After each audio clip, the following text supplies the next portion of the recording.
लेनी है, एक तरफ अपरिमेय संख्या करनी है और दूसरी तरफ कौन सी करनी है, परिमेय संख्या करनी है।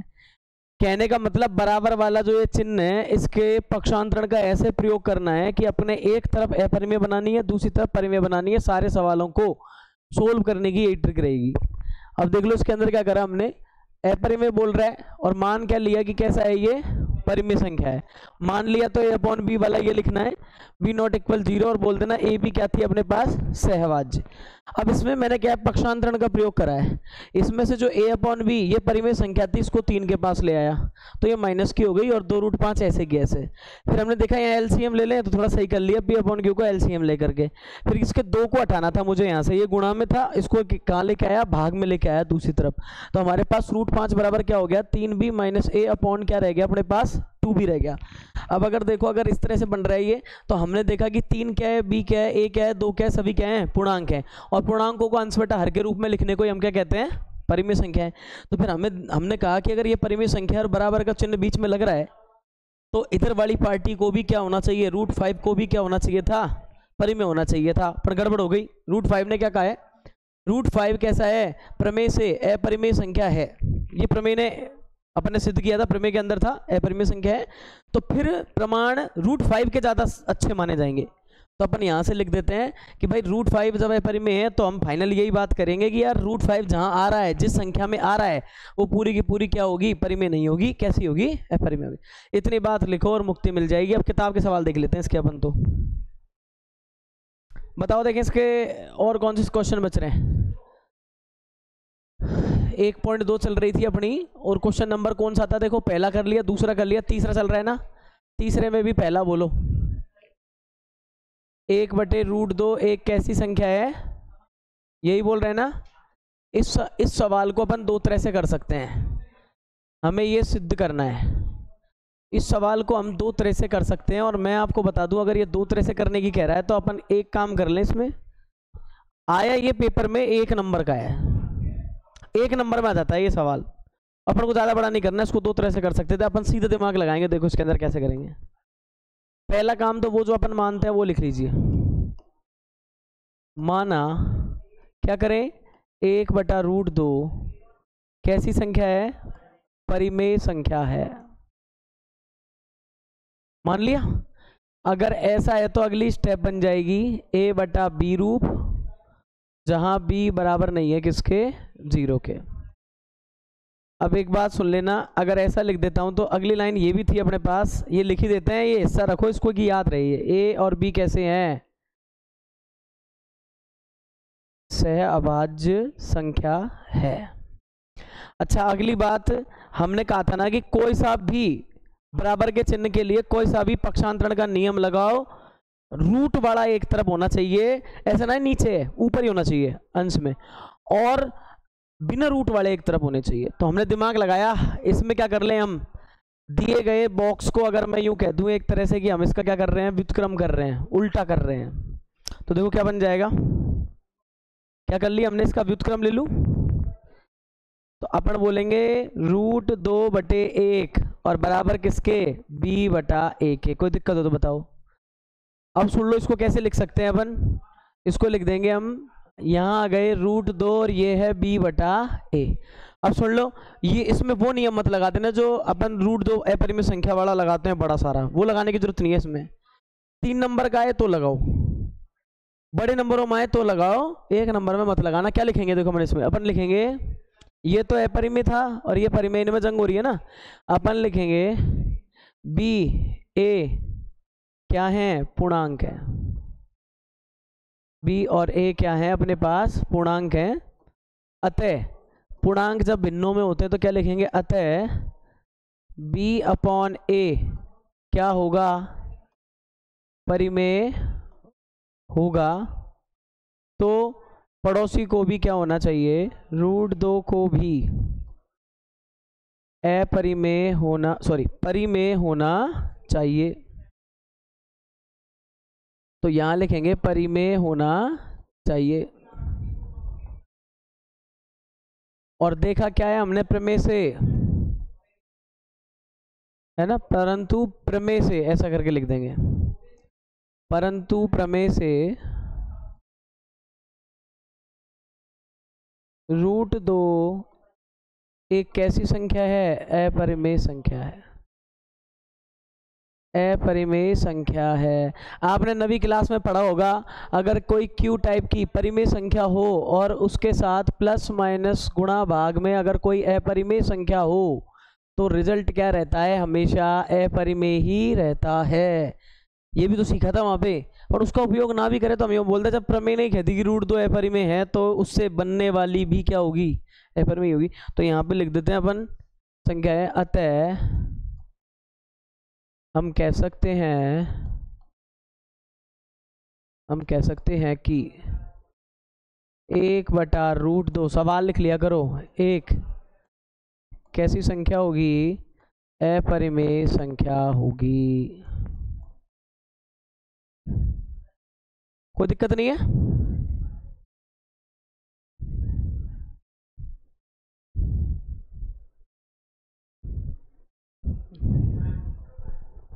अगले पे चले, एक काम करें, बैक कर दूंगा फिर लिख लेना इसमें से। नहीं है? मोटा मोटा तो समझ गए ना इसके अंदर करना क्या है, कोई दिक्कत वाली बात नहीं है। अगला और कर लेते हैं, भरोसा नहीं है गड़बड़ हो जाए।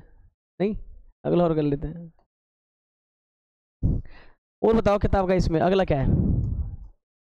7√5। अच्छा सवाल है, IMP लगा देना। दूसरा होगा ये,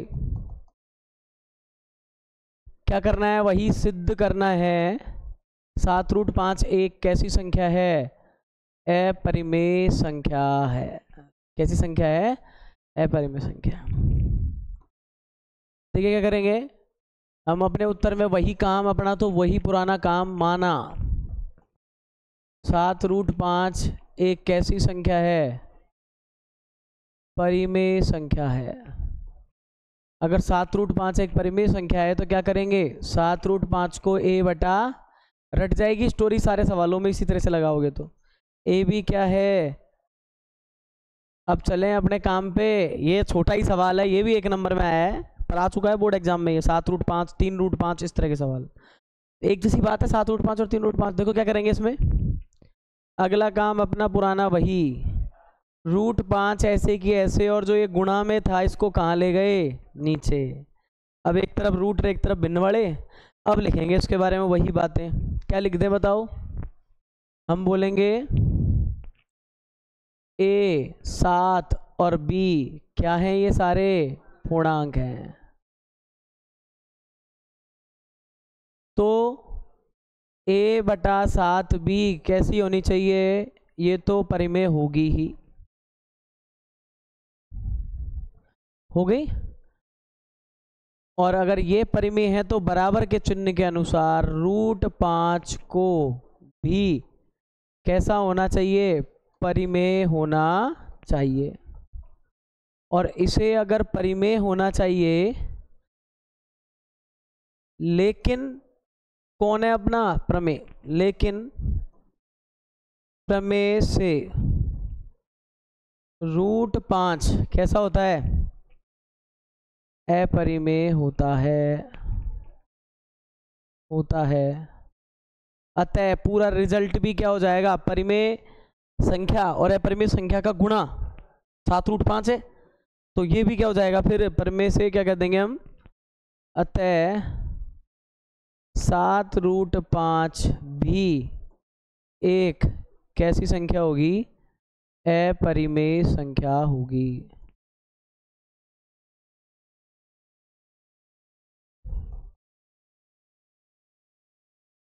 ऐसे ही दिमाग लगा के रखें, जो जैसा सिद्ध हो रहे हैं सारे सवाल वो एक जैसी स्टाइल में सिद्ध हो रहे हैं। आप देख लो, कोई चेंज ना है। इतनी सी चीज तो आप समझ गए होंगे मैं क्या लिखता हूँ इसमें। मतलब यहाँ से तो मैं पूर्णांकों को देखता हूँ, फिर परिमेय है तो फिर बराबर चिन्ह से मैं सामने वाले को भी परिमेय बोलता हूँ, पर वो मना करता है प्रमेय की वजह से, और प्रमेय के आधार पे वो कहता है कि मैं तो अपरिमेय हूँ। तो ऑल ओवर रिजल्ट फाइनली, अरे तुम तो जानते हो जो सिद्ध करवा रहा है वो तो एंड में आना ही है, ये तो लाना ही है अपन को।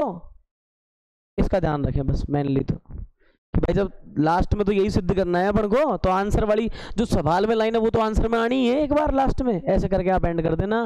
बोर्ड एग्जाम्स में आप काफ़ी अच्छे नंबर इसमें अर्जित कर सकते हो, ठीक ठाक लैंग्वेज आपकी बन जाती है। वैसे तो जो एग्जाम्पल होते हैं ना उसकी भाषा का जरूर यूज कर लें, उतना कम से कम लिखना होता है नंबर के लिए, ठीक है ना। तो मोस्टली एक ये सवाल हो जाता है, और मुझे लगता है एक आखिरी सवाल और बच रहा होगा इसमें, नहीं है? कितना बता दिया इसमें अब? 6+ बताया।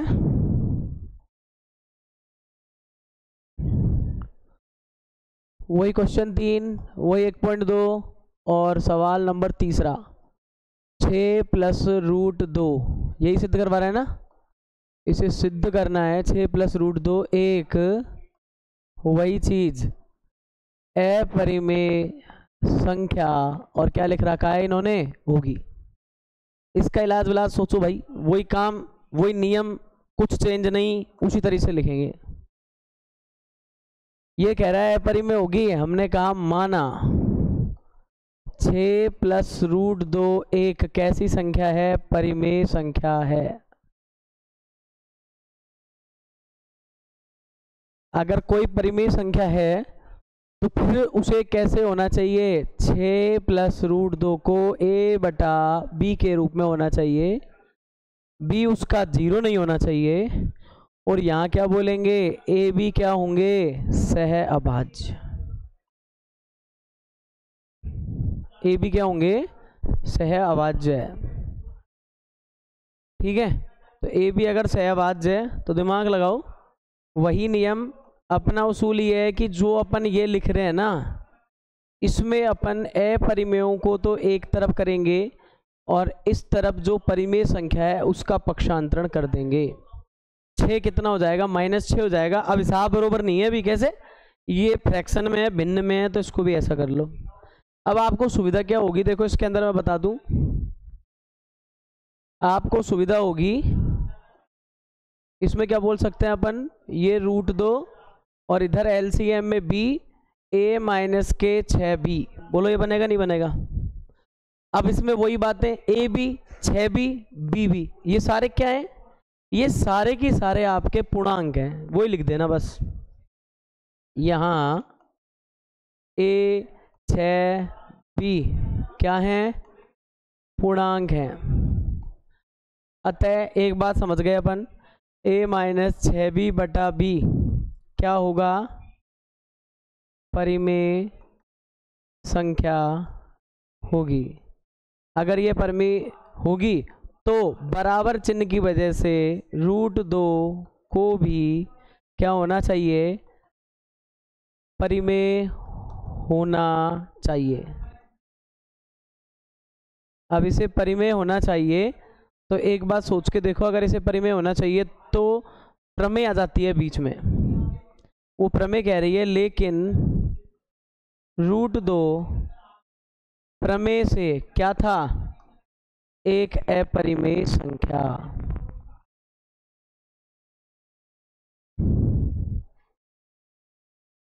तो किसका प्रभाव ज्यादा है? अपरिमेय का।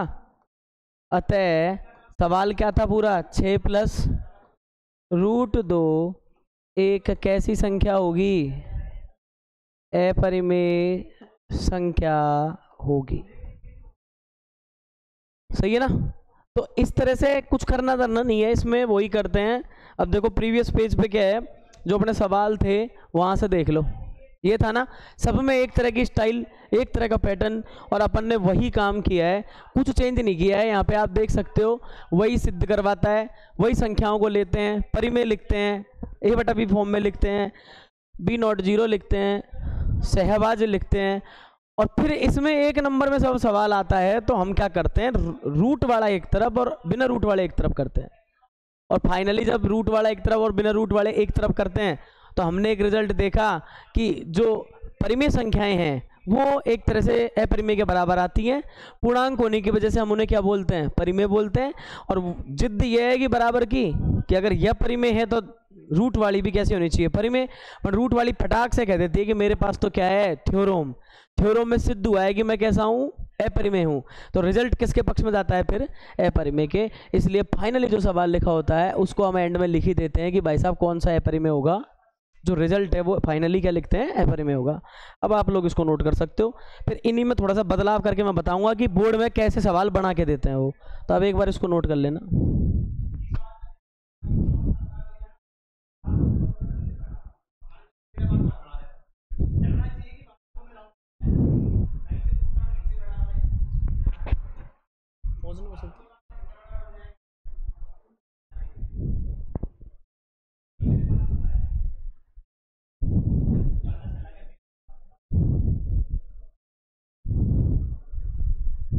थोड़ा फटाफट नोट कर लेना है ना। और स्पीड भी अपन को ऐसी रखनी पड़ेगी ना बोर्ड में, तो स्पीड अपन को बोर्ड में रखनी पड़ेगी। मैं लाख बार कहता हूँ, यूँ मान के चलो तुम तो कि 180 मिनट मिलने वाली है, और 180 मिनट के बदले में हमें मिलेगा क्या, लगभग 50-51 क्वेश्चन मिलेंगे। लगभग पर्टिकुलर क्वेश्चन गिने तो मैथ में तो छोटे बड़े सब बड़े ही होते हैं। एक क्वेश्चन के हिस्से में आ रही है 3 मिनट और कुछ 16 सेकंड के आसपास, 6 सेकंड के आसपास, 3 मिनट मान लो आप, लगभग लगभग मोटी मोटी। तो आप सोच के देखोगे एक क्वेश्चन में अगर 3 मिनट आ रही है, तो अपने को तो नोट करने में 3 मिनट से बहुत कम लगनी चाहिए, क्योंकि फ्रेश बिल्कुल पका पकाया आप नोट कर रहे हो। बहुत दिमाग लगा करके आपको 3 मिनट में करके आना पड़ेगा।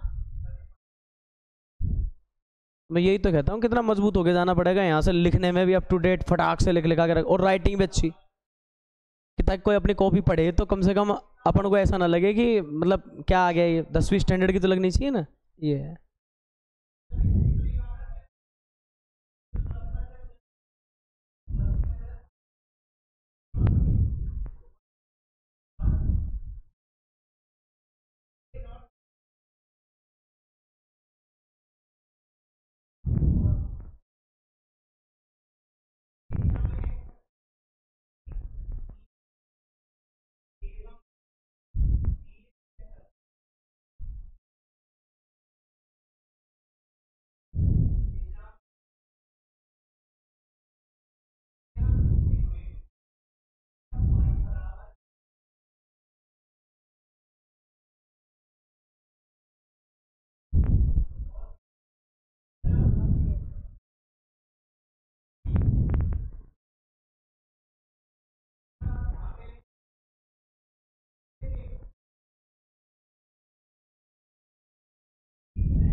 कहाँ तक पहुँच गए?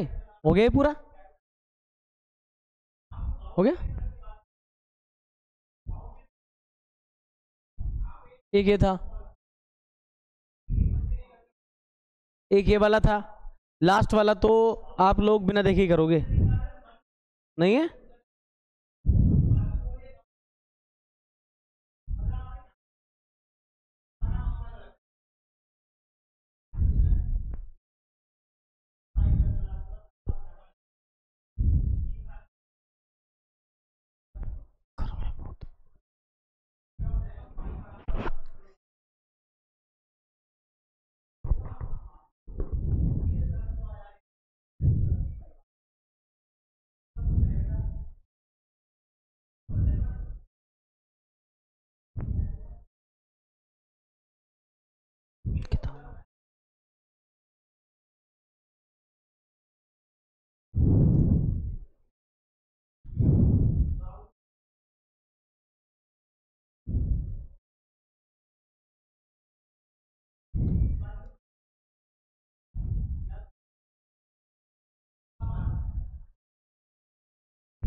हो गया, नोट हो गया सबका? ये वाला हो गया नोट सबका?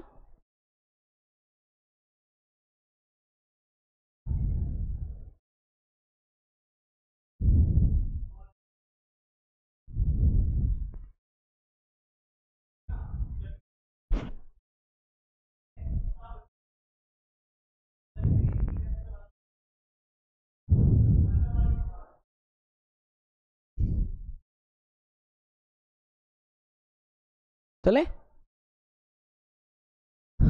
नंबर थर्ड का ये देख लेना। मेरे हिसाब से ये आप लोगों को करना चाहिए खुद को, है ना? लिख लो, नहीं होता है तो फिर जिन्होंने नोट कर रखा उनके में से देखना। चले आगे भाई, ये तो आसान है ना। इसमें से एक काम करो, मोटी मोटी बात यहाँ तक लिख लो, फिर तो आगे जानते हो तुम क्या लिखते हैं अपन। मोटी मोटी बात लिख लो इसमें से। चलो फटाफट लिख लो और स्पीड बढ़ाओ। तुम्हारे साथ तो बस स्पीड की दिक्कत आएगी।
बता देना हो जाए जब इतना है ना वहाँ तक।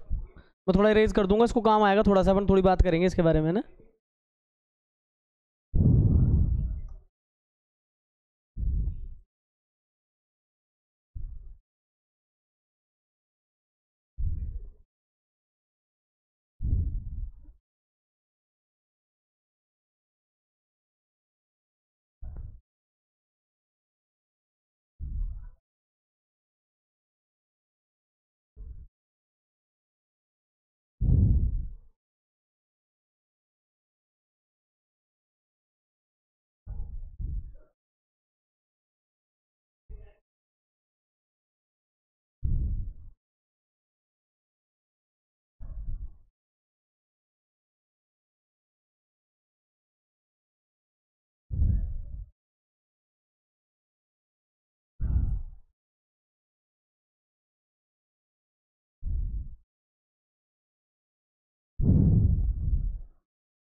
लो इसको देख लेना एक बार भाई। पता है ये क्या कह रखा है? वैसे तो ये इसको बोला गया है विशेष। अब आप सोचो अगर इसको ही विशेष बोला गया है तो कुछ ना कुछ तो इसकी ड्यूटी होगी, जबकि सिलेबस में तो ये अपने दे नहीं रखा है। देखो ये क्या कहता है, जैसे कोई भी संख्या लेते थे ना आप, कोई भी संख्या लेते थे, आप लोगों ने ये सीखा था कि किसी का एलसीएम, किन्हीं दो संख्याओं का एलसीएम और एचसीएफ का गुणन किसके बराबर होता था? फर्स्ट और सेकंड संख्याओं के। सही बात तो ये है, अपने ये पढ़ी। अब यहाँ तीन संख्याएं हो गई, यूं मान लो 2 मिनट के लिए। कौन कौन सी हो गई? आप ये मान लो, इसके अलावा ये चीज दी है इन्होंने कि हमारे पास पहली संख्या P है, और P के अलावा कौन सी दे दी इसने अपन को? Q दे दी। तो P गुणा Q है, और कौन है? R है। तो एक बात बताओ, फिर तो नियम ये नहीं कहता क्या एलसीएम भी किसका होना चाहिए? PQR का। और गुणा में फिर HCF भी किसका होना चाहिए? वही PQR का। समझ गया अब स्टोरी? तो इस तरह से इन्होंने सवाल दिया है। अब एक बात बताओ, अगर मुझे LCM निकालना है तो बोलो ये वाली चीज़ यहीं रख लूँ, वो पी क्यू आर के क्या होनी चाहिए, नीचे होनी चाहिए कि नहीं होनी चाहिए। तो देखो इन्होंने ऐसे ही समझाया है, पी क्यू आर पर किस प्रकार लागू होता है, पी क्यू आर का एलसीएम क्या क्या हो गया, ऐसे निकालते हैं, दो को एक साथ लेकर के एचसीएफ निकालना। नीचे कौन जा रहा है, एचसीएफ ही तो जाएगा इसके, तो दो को एक साथ लेकर के एचसीएफ किसका, पीक्यू का, गुणा एचसीएफ किसका, क्यूआर का, फिर गुणा में कौन है, एचसीएफ किसका, पीआर का। मतलब समझ गया, पेयर जोड़े बना करके एचसीएफ लेंगे।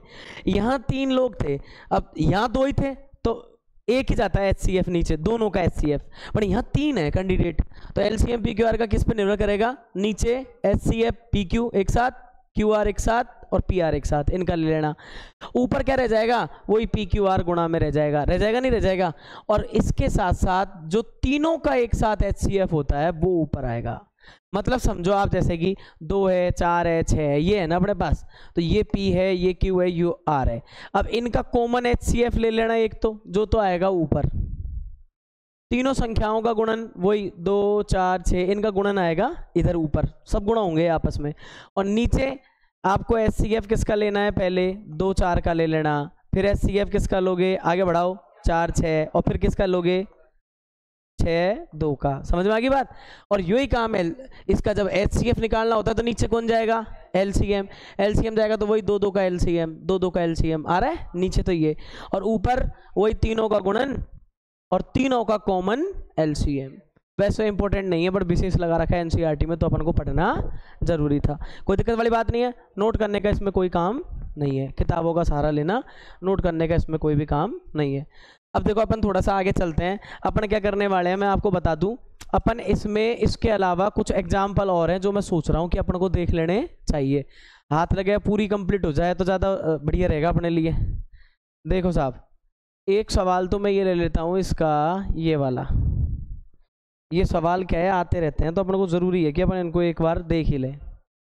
देखो ज़रा, अपन ने क्या कर दिया, एक सवाल तो ये ले लेना,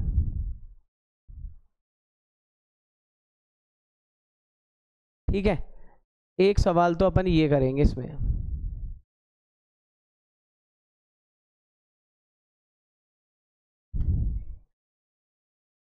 समझ गए। और एक इसमें ये ले लेते हैं, एक और इसका जो ये वाला है ना, ये और ले लेते हैं। ये 2 एग्जाम्पल्स अपन को बहुत ज़्यादा ज़रूरी है।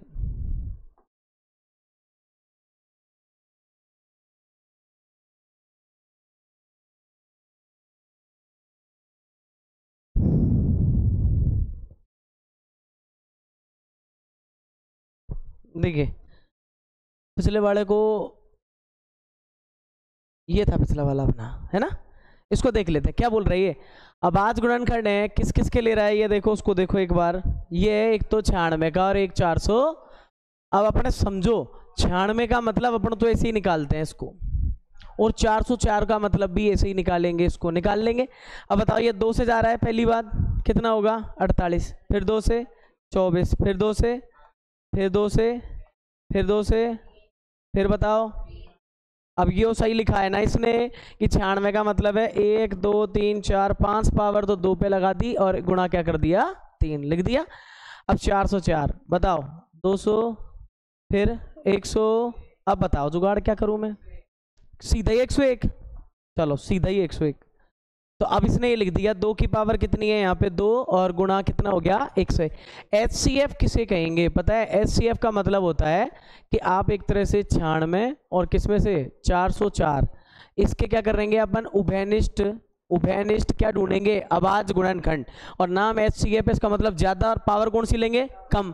अब दोनों में देखो कि इसमें जो कॉमन ढूंढ रहे हैं अपन क्या है, वो कॉमन तो आ रहा है 2, 3 इसमें नहीं है और 101 उसमें नहीं है, तो 2 की पावर 1 तो है 2 और 1 है 5, कौन सी लगाऊं, कम वाली लगाऊं ना, तो 2 की पावर 2, बताओ कितना आ गया 4 आ गया। अब इसने क्या निकलवाया था हमसे कि देखो 404 का HCF ज्ञात करो, तो हमने निकाल लिया इसका। अब इसने सिद्ध और कर रखा इसको, कैसे कि भाई LCM निकलवा रहा था अपन से, HCF तो हमने निकाल लिया, एक चीज निकाल ली, अब LCM निकलवा रहा है, तो LCM कैसे निकालेंगे, LCM किसका 96 और 404, तो क्या करने वाले हैं, जो सूत्र है उसको फॉलो करो, LCM गुणा क्या है फिर HCF बराबर में क्या है फर्स्ट संख्या गुणा में कौन सी भाई सेकंड, ये कौन था 96 था और ये कौन था 404। अभी निकाला कितना आया था ये 4 और ये कौन हो गया आपका एलसीएम। बताओ एलसीएम जब निकालेंगे तो 4 का भाग लगना चाहिए नहीं लगना चाहिए इसमें।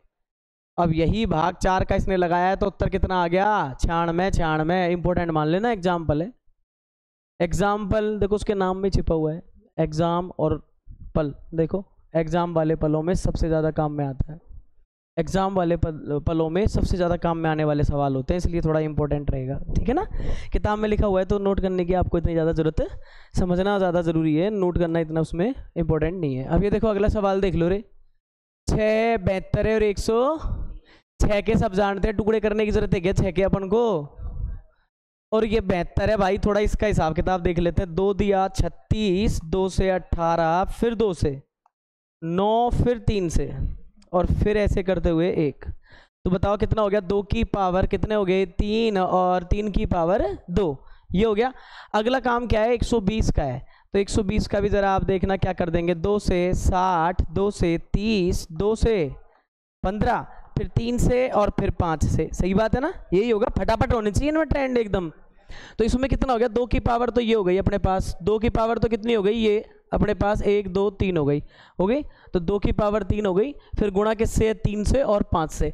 अब देखो कहता क्या है ये एचसीएफ निकालना है, तो एचसीएफ हमेशा क्या कहता है इन 6 की 120 की और कौन था साथ में 72 की, इन तीनों में जो जो गुणनखंड कॉमन है उनको लो। तो कौन कौन से दिख रहे हैं, एक तो 2 दिख रहा था, एक दिख रहा था 3, अब 5 इन दोनों पे नहीं है तो इसको मत करना शामिल।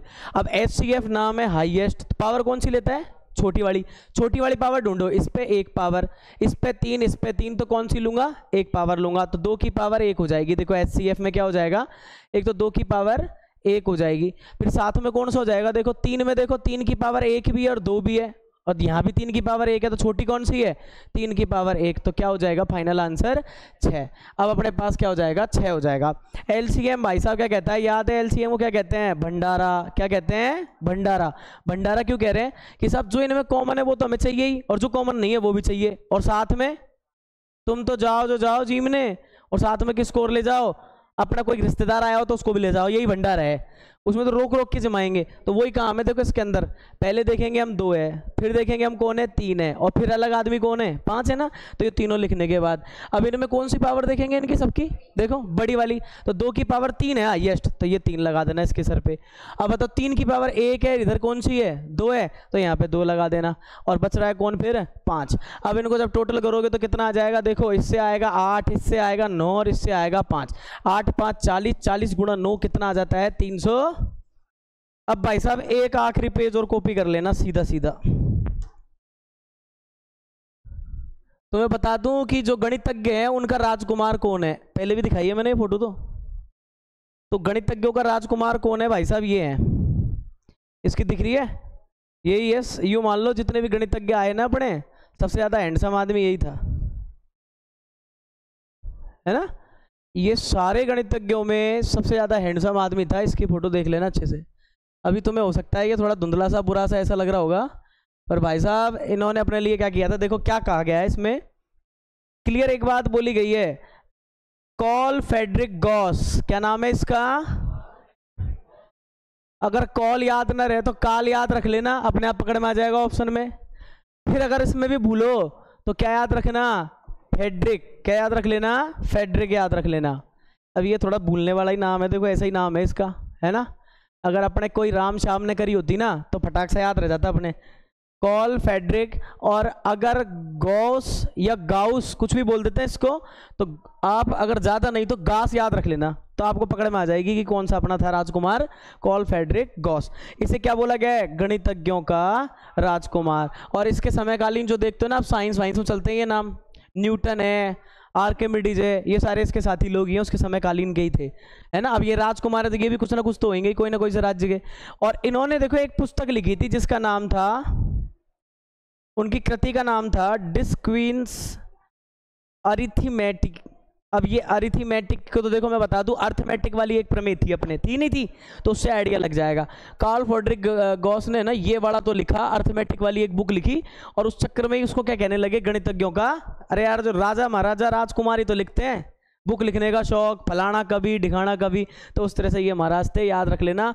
और साथ में बता दूं इसी भाई ने 1 से 100 तक की प्राकृतिक जो प्राकृत संख्याएं हैं उनका योग भी इसी ने किया था, वो आप पढ़ोगे समांतर श्रेणी में। तो महत्वपूर्ण तथ्य यही है, यहाँ से एक छोटा सा क्वेश्चन बन सकता है, कौन सा, गणितज्ञों का राजकुमार कौन है, ABCD, कार्ल फ्रेडरिक गॉस, फलाना सिंह, ढिकाना सिंह, जो भी आए उसके हिसाब से आपको ऑप्शन लिखने होंगे।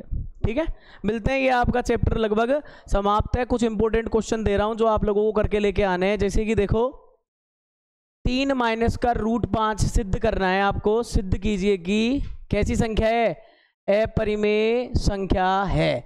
जिसमें एक सवाल है, यानी आपको अपरिमेय संख्याओं के सवाल सिद्ध करके लेके आने। 3 माइनस रूट 5 इसी का बंद है, 3 प्लस रूट 5, इसको भी क्या सिद्ध करना है आपको, अपरिमेय संख्या, इसको भी आप सिद्ध करके लेके आओगे। और सवाल लिख लेना, एक टाइट वेरिएंट दे रहा हूं, ज़्यादा हार्ड पेपर आया तो आपसे ये भी सिद्ध करवा सकता है, root P plus root Q अपरिमेय संख्या होगी, इसे सिद्ध करो। ये आपके हार्ड पेपर के अंदर सवाल बन सकता है। बाकी का आसान पेपर आया तो आपको किताबों के सवाल और एग्जाम्पल मिल जाएंगे। मिलते हैं फिर नेक्स्ट क्लास में।